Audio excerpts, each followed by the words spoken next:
Naturellement, je voulais avoir une mention particulière pour nos frères et sœurs de la diaspora, ceux qui sont ici au Mali avec nous, ceux qui viennent d'ailleurs, qui sont avec nous, qui constituent notre fierté, qui réussissent aujourd'hui à travers le monde la compétition dans tous les domaines, dans le domaine politique, dans le domaine sportif, dans le domaine culturel. Nous avons vu lors des récentes élections en France combien des personnalités d'origine malienne et d'origine africaine arrivent à se hisser et à occuper des fonctions importantes.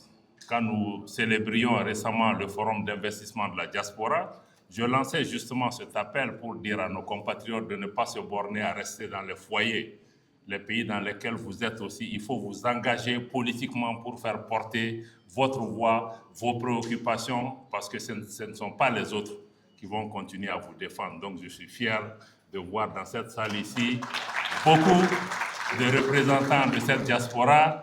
Je voulais saluer aussi notre frère Khalid aussi qui vient de réaliser un important documentaire sur Yambo Wologem et qui constitue aussi notre grande fierté, Merci infiniment.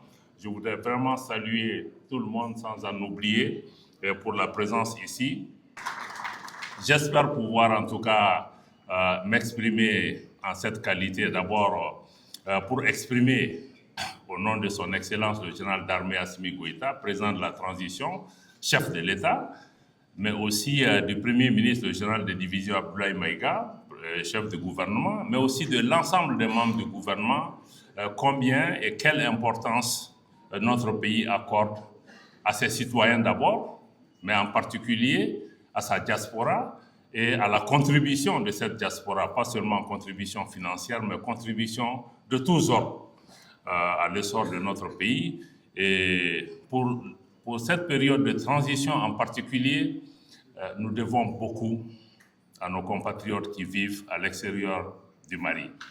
Parce que quand nous regardons, nous voyageons, nous touchons les uns, on voit qu'ils vibrent plus pour le Mali que nous-mêmes qui vivons ici au quotidien.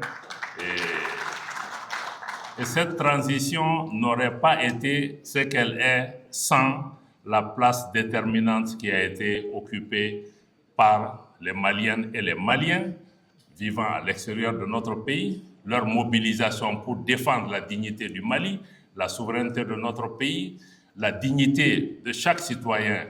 Et ils se sont chaque fois mobilisés, chaque fois que notre pays a été attaqué, a été l'objet de certaines situations. Et je veux vraiment pouvoir les saluer tous.